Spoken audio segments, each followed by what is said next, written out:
young policemen who just Mm-hmm. graduated from school, and they were sent to the northwest region.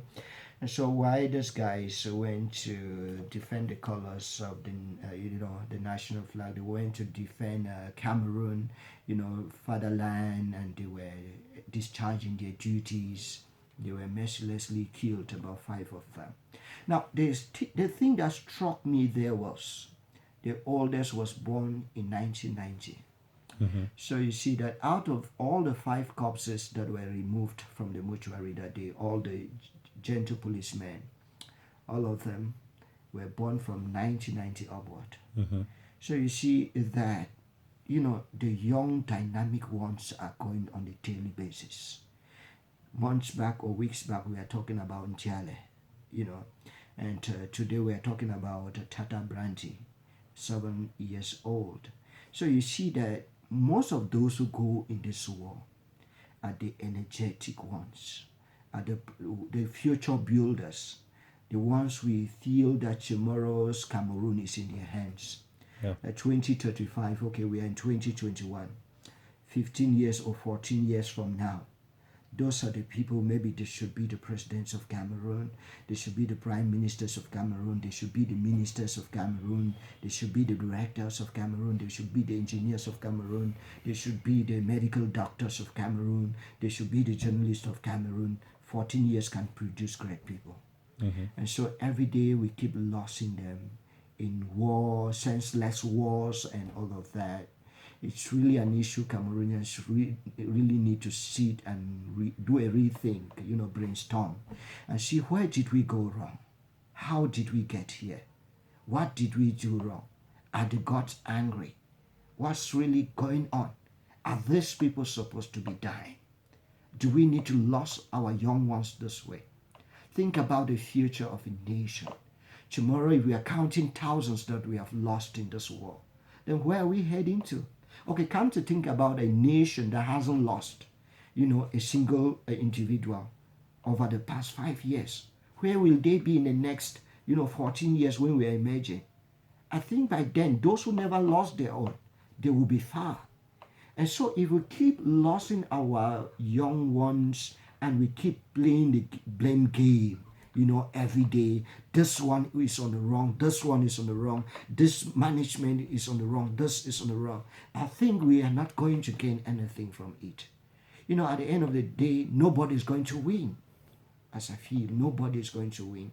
So it's time we need to rise up as one man, as a nation, Cameroon, as the honorable people that we are, as the dignified people that we are, as the great people that we are, as the Africa in miniature, even when it comes to peace.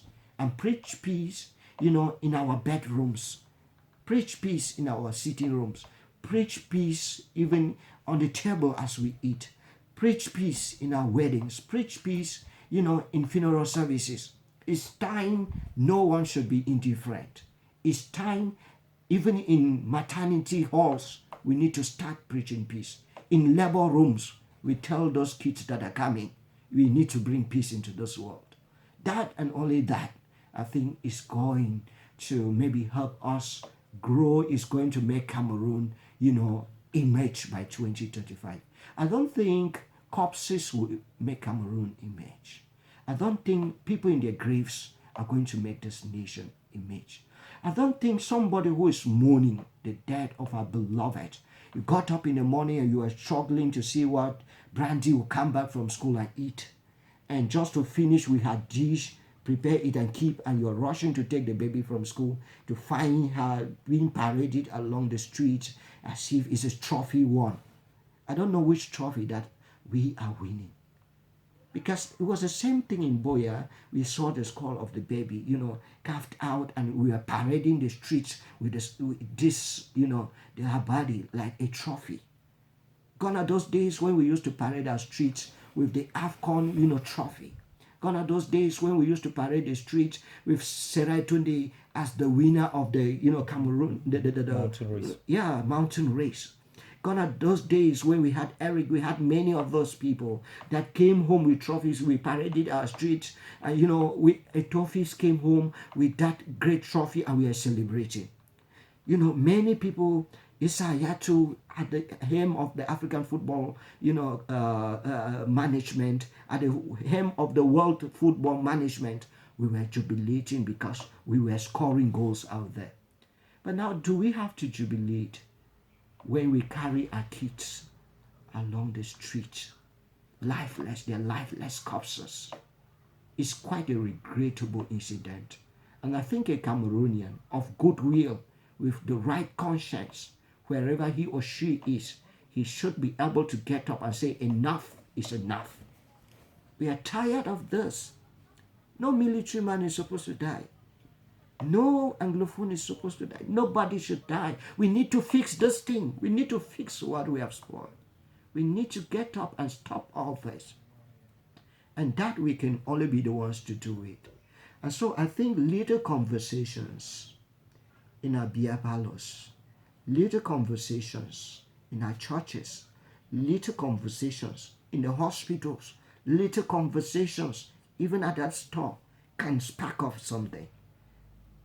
And so, if one tree can start a forest, if one drop can start an ocean, then one man can begin this peace process.